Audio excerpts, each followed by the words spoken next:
New year resolution కాదండి, YouTube resolution ఇది. 2 విషయాల్లో. ఒకటొచ్చి వెయిట్ లాస్, ఇంకోటొచ్చి హెయిర్ లాస్.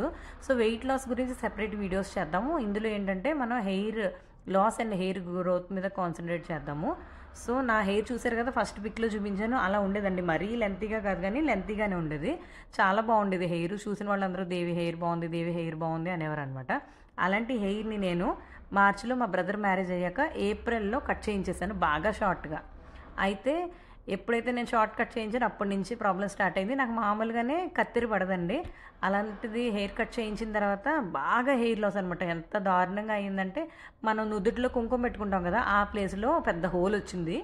ఆ లోపల ఉన్న స్కాల్ప్ అంతా బయటకు కనిపించేసేది అనమాట, బట్టతల్లాగా. అంతలా అయ్యింది.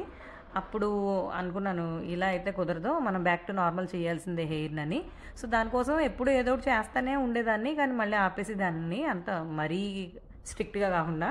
సో, ఇలా అయితే అవ్వదు అని చెప్పి ఇప్పుడు యూట్యూబ్ రెజల్యూషన్ తీసుకున్నాను అనమాట. ఏంటంటే మీకు చూపిస్తూ నేను చేస్తే నేను కూడా మంచిగా కాన్సన్ట్రేట్ చేయగలను హెయిర్ మీద అనిపించింది.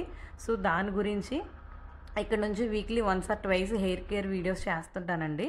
నా హెయిర్ గ్రోత్ అది మీరు చూసి మీరు కూడా తప్పకుండా ఫాలో అవ్వండి, మీకు కూడా నచ్చితే. అండ్ వీడియోస్ కూడా తప్పకుండా లైక్ చేసి సబ్స్క్రైబ్ చేసుకోండి. సో, దీనికోసం నేను ముందు బేసిక్ ట్రీట్మెంట్ నుంచే స్టార్ట్ చేశానండి.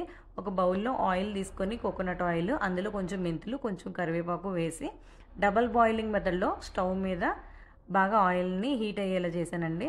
మీరు డైరెక్ట్ కూడా పెట్టొచ్చు, కాకపోతే ఏంటంటే మెంతులు మాడిపోతాయి అన్నమాట. అందుకని డబల్ బాయిలింగే బెస్ట్. అయిన తర్వాత తీసేసి బౌలు, అందులో కొంచెము ఆముదము, ఇంకా 1 or 2 విటమిన్ ఈ క్యాప్సిల్స్ కలిపాను. సో, 2 కలిపి బాగా మిక్స్ చేసిన తర్వాత మన హెయిర్ వైడ్ టీత్ ఉంటుంది కదా, కోంబు, దాంతో మంచిగా చిక్కులు లేకుండా కోంబు చేసుకొని ఈ ఆయిల్ కొంచెం గోరువెచ్చగా ఉండగానే తలకి కాటన్తో పార్టిషన్స్ తీసుకుంటూ హెయిర్ మొత్తం అప్లై చేశానండి. అప్లై చేసిన తర్వాత ఫింగర్ టిప్స్తో మంచిగా మసాజ్ చేశాను.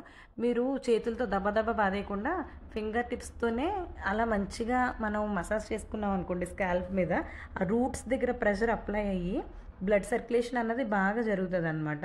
సో, ఎప్పుడైతే బ్లడ్ సర్క్యులేషన్ బాగా జరిగిందో మనకి కొంచెం హెడేక్స్ తగ్గుతాయి, రిలాక్స్ అవుతుంది హెడ్ అంతా, తర్వాత గ్రోత్ కూడా స్టిమ్యులేట్ అవుతుంది అనమాట.